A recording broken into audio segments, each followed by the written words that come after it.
quand est-ce que ce point sera sur l'axe, son image sera sur l'axe des ordonnées, et enfin de construire une petite figure, évidemment sans aucune difficulté. Alors, allons-y, 4 petits A, donc la nature, donc O, AN plus 1, rectangle en A indice N plus 1. Deux possibilités à la lecture de l'énoncé que nous avions émise. L'une de passer par la réciproque du théorème de Pythagore, l'autre de passer par le calcul des arguments, qui est plus en fait dans le contexte du programme. Donc, je propose de déterminer. Donc, il s'agit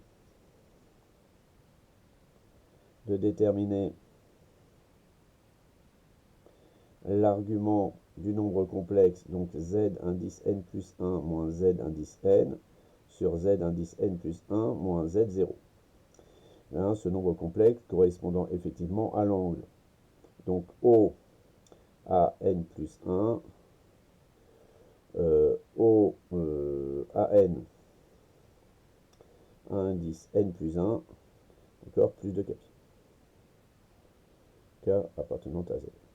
Donc je vais calculer ce nombre complexe z indice n plus 1 moins z indice n sur z indice n plus 1 moins z de 0 et en donner une écriture exponentielle. Bien, alors, donc au dénominateur, nous l'avions calculé dans la première question, c'était racine de 3 sur 2 i pi sur 6 multiplié par zn. Zn plus 1, donc c'était égal 3 quarts plus racine de 3 sur 4 i zn moins zn. Donc je vais mettre zn en facteur au numérateur. Donc je vais appeler grand Z ce nombre complexe là. Voilà. Donc notre nombre complexe grand Z, il va être égal à... Alors, je vais mettre Zn en facteur au numérateur. Ça va nous faire Zn facteur de 1 quart moins 1 quart plus racine de 3 sur 4i sur Zn multiplié par racine de 3 sur 2 i pi sur 6. Ce qui équivaut à dire que grand Z est égal à... Bien, alors moins 1 quart, je vais mettre 1 demi en facteur, ça nous fait moins 1 demi plus racine de 3 sur 2i sur racine de 3 sur 2 multiplié par e de i pi sur 6. Voilà. On obtient donc Zn, grand Z est égal à 1 demi. Ici, on remarque que nous avons l'écriture exponentielle du nombre, l'écriture algébrique de cosinus à moins 1,5 et sinus à racine de 3 sur 2, c'est donc 2 pi sur 3i sur racine de 3 sur 2, i pi sur 6. Voilà. On va quand même détailler, hein, cosinus x, x appartenant à moins pi pi,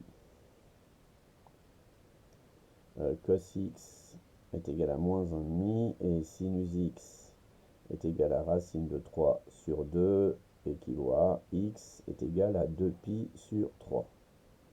Voilà. Du coup, on obtient que grand Z est égal à, donc, racine de 3 sur 3, i, entre parenthèses, 4 pi sur 6 moins pi sur 6, mettons directement le même dénominateur, c'est-à-dire que l'argument de grand Z est égal à pi sur 2 plus 2k pi, k appartenant à Z. Donc ainsi, donc, O a n plus 1 a n plus 1 est égal à pi sur 2 plus 2k pi. Donc, O a n plus 1 est rectangle en A indice n plus 1. Voilà. Bien, voilà, c'était pas tellement compliqué. En utilisant les modules, c'était pas non plus très compliqué. Dans les deux cas, en fait, les calculs se faisaient bien. J'ai choisi l'argument pour un petit peu utiliser cette formule que nous avons apprise dans le cours. Oh là là, j'ai oublié de descendre les feuilles comme d'habitude. C'est terriblement mauvais de ma part. Voilà, donc j'en étais ici.